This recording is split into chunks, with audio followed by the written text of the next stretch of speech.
Remember that old TV commercial? Take a fresh look at Prius. It just might surprise you. Well, that's not a Prius. That's what I told him. Where are my pills? Except this wasn't for a Prius and it didn't use paper cutouts, but that's all we could afford. The ad was actually for Buick, and everyone in it was just incredulous that the brand could build cars that didn't smell like a nursing home.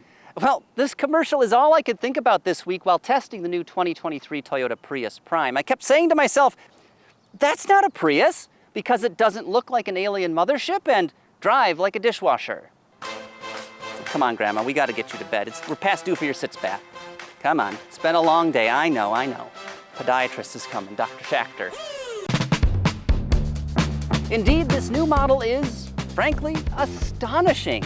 The new Prius Prime delivers everything you loved about the previous model: stellar efficiency, excellent electric range, and likely biblical longevity, while adding new features, vastly improving the performance, and putting it all in a package that looks, well, stunning. Based on the styling, it's hard to believe this is a Prius, or even a Toyota for that matter. Just drink it in, folks. This car's styling is so sleek and clean. I mean, you could put an Audi or Volvo badge on the front and nobody would bat an eye, which is it's so un-Toyota, because this automaker's styling is typically just a carnival of lines and creases with weird shapes here and tacked on trim over there, but that is absolutely not the case with this new Prius, which I happen to think looks absolutely fantastic. And of course, the front of this vehicle is very sleek and clean, aside perhaps from this little protuberance where the front mounted license plate would go. We have a small grille here that flows nicely into these LED headlamps that are sort of a C shape, and they do fit the overall look of the front end quite well. Down below, it's very hard to see, but there are some active grille shutters in here, so those will close off to improve aerodynamics, and then of course they will open again when additional cooling is required. One other thing of note up front, the hood is rather small, as you can see. It's actually smaller than the windshield, which is kind of an unusual design element, although it's not something you really notice in person. So the Prius Prime is available in 3 different trim levels. There's the base SE, the mid-range XSE, which is what we have here, and then of course there's the top line XSE Premium. Now our car here does come standard with these beautiful 19-inch wheels. I very much like the silver and black motif, and these rims fill out the wheel wells quite nicely. They fit the overall look of the car beautifully. Moving along the side of this new Prius, you will notice that there is no tacked on trim and hardly any creases at all. The overall look is super clean, aside perhaps from this little character line that sort of comes up from the sill and then fades away at the back door. That's about all you get on the side of the vehicle. Again, super clean, and there's something about the profile of the Prius here that kind of reminds me of the old Dodge Dart. But do I need to get my eyes checked? Am I crazy? Leave a comment down below. As for the door handles, you can see we have traditional pull style handles right up here on the front doors. No surprises there, but the back doors have these vertical slots where there's a small E switch. So you pull that, and that is what undoes the latch. And I'm not entirely certain why Toyota went with this design. I suspect it's because the door is a little bit too curvaceous here to fit a traditional handle. That would be my guess, but regardless, this design does work very well.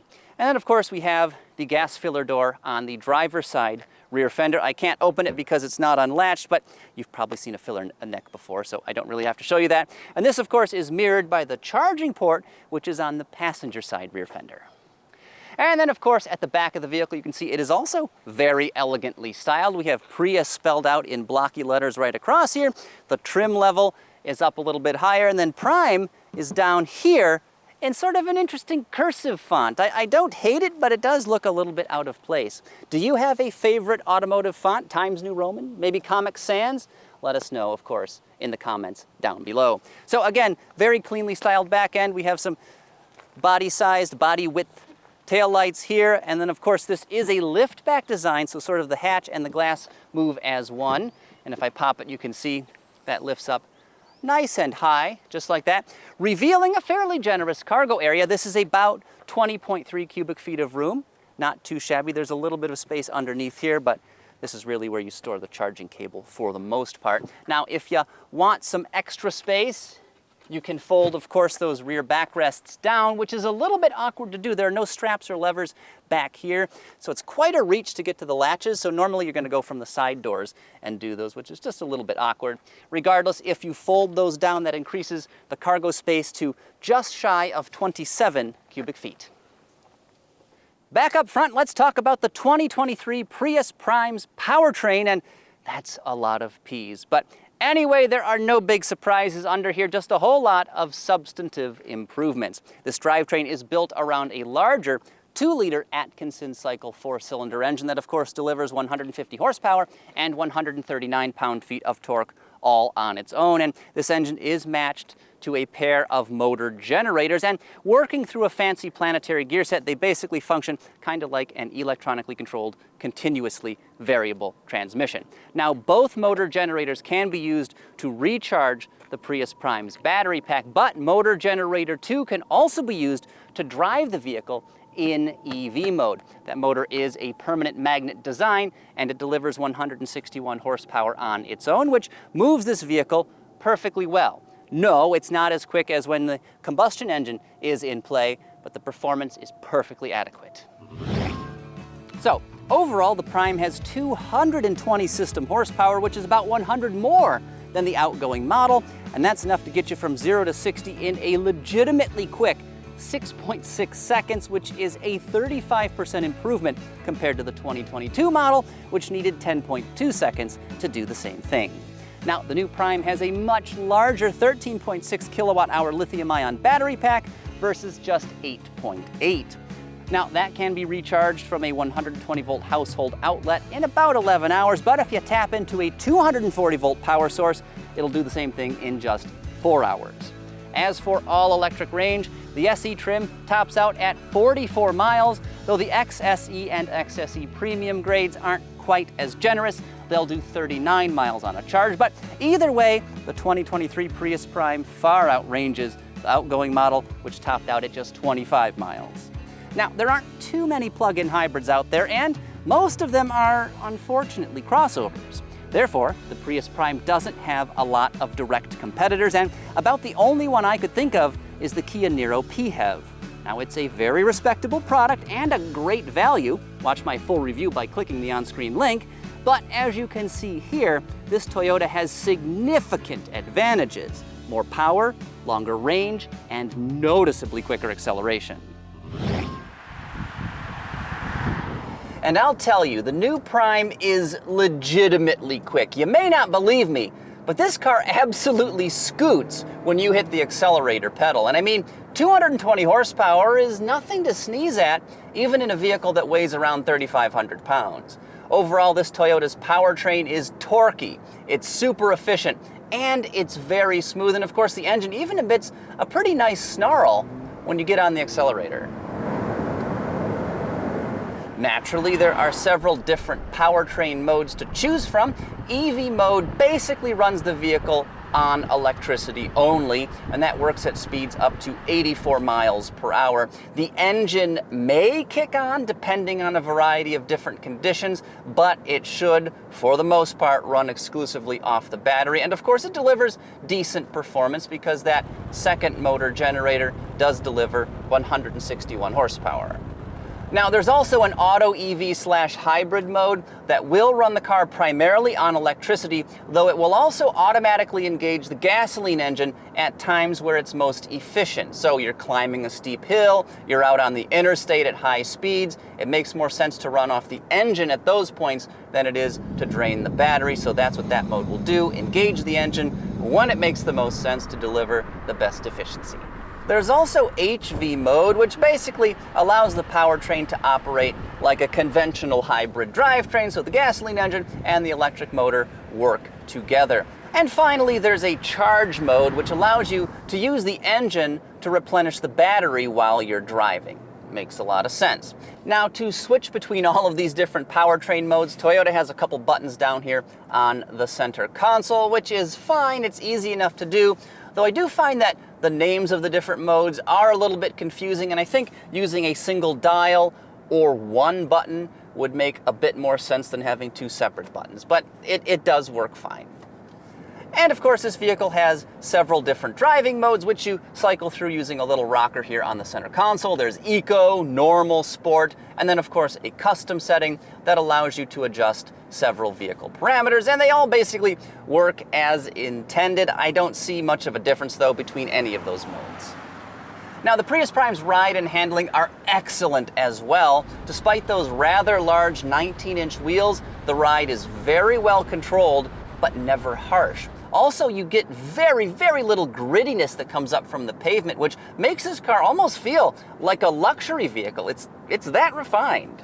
This vehicle's steering is light to the touch and quite quick, though it does weight up noticeably when you're going in corners. But overall, the Prius has a very agile feeling, which I don't think you could ever say about a Prius before. This car is actually kind of fun to drive with the strong performance and the quick steering. Now, the steering wheel itself also has a very small overall diameter, which of course helps accentuate that feeling of agility, though there is one issue, and it's a major problem. It's the location of the instrument cluster. So rather than having a screen closer to the steering wheel itself and then say another head-up display farther along the dashboard, they've put one screen sort of midway between, trying to do two functions, trying to kill two birds with one stone, and it's an absolutely terrible place to mount this screen because when the steering wheel is adjusted to the place where I want it, the rim literally blocks more than half of the display. I cannot see the bottom portion of this screen at all, which obviously is far from ideal when you're driving. So I don't know how nobody at Toyota noticed this problem, because they did it on two different vehicles, the Prius as well as the BZ4X. It's not as bad in that SUV, but still the steering wheel rim will block the display. So I don't know how they missed this, but it's kind of a huge oversight. Fortunately, the regenerative braking in this vehicle is completely natural and super smooth. The transition from regenerative to friction braking is basically invisible. Wonderful tuning on the brake pedal here. And honestly, Nissan could learn a thing or two from what Toyota has done, because the brake pedal feel in the Aria SUV is honestly terrible. Next up, let's talk efficiency. Really, the main reason, or arguably the only reason, people have historically purchased a Prius. And true to form, this car is super economical. Now, the base SE model is rated at 53 miles per gallon city, 51 highway, and 52 combined, with an MPGe rating when you're running only on electricity of 127. Super impressive figures. Now, the XSE, which we have here, and the XSE Premium trim are of course slightly less economical, but still damn efficient. You should expect 50 miles per gallon city, 47 highway, and 48 combined, with an MPGe score of 114. When it comes to driver aids, Toyota Safety Sense 3.0 is standard across the entire Prius Prime range, and this includes goodies like lane keeping assist, adaptive cruise control, road sign recognition, automatic high beams, and a lot more. Now, proactive driving assist, of course, is one of those more features. It uses the forward-facing camera and radar sensors to gently apply the brakes as you enter corners, and it also helps you steer and maintain a safe distance behind other vehicles. And it's kind of like adaptive cruise control that's working silently in the background. You enter a corner, the vehicle will slightly slow down on its own. You'll feel the wheels sort of turn into the corner as well. And honestly, it's pretty transparent, and I actually really like it. Now, I have not talked about the cabin in this review because we have a whole separate tech and interior feature coming out, so make sure you're subscribed so you can check that out once it does go live. But just quickly summarizing things, I will say this: the Prius Prime's interior is very nice, if not quite amazing. The front seats are comfortable, the infotainment system is incredibly intuitive and surprisingly responsive, and of course there is minimal wind and tire noise, even at highway speeds. A couple downsides of note: backseat headroom is a little bit on the tight side, so be aware of that, and those gigantic rear roof pillars do hinder rearward visibility. But now, let's recap the Prius Prime's strengths and weaknesses and then finish this review. There's so much to love about Toyota's latest and greatest plug-in hybrid. The electric range is excellent. This vehicle practically has the refinement of a luxury car. The acceleration is impressively quick, the efficiency is top-notch too, and the new Prius is simply gorgeous. Really, I only have 3 complaints. 1, Rearward visibility is not great. 2, backseat headroom is tight for 6-footers. And 3, that instrument cluster is just awful.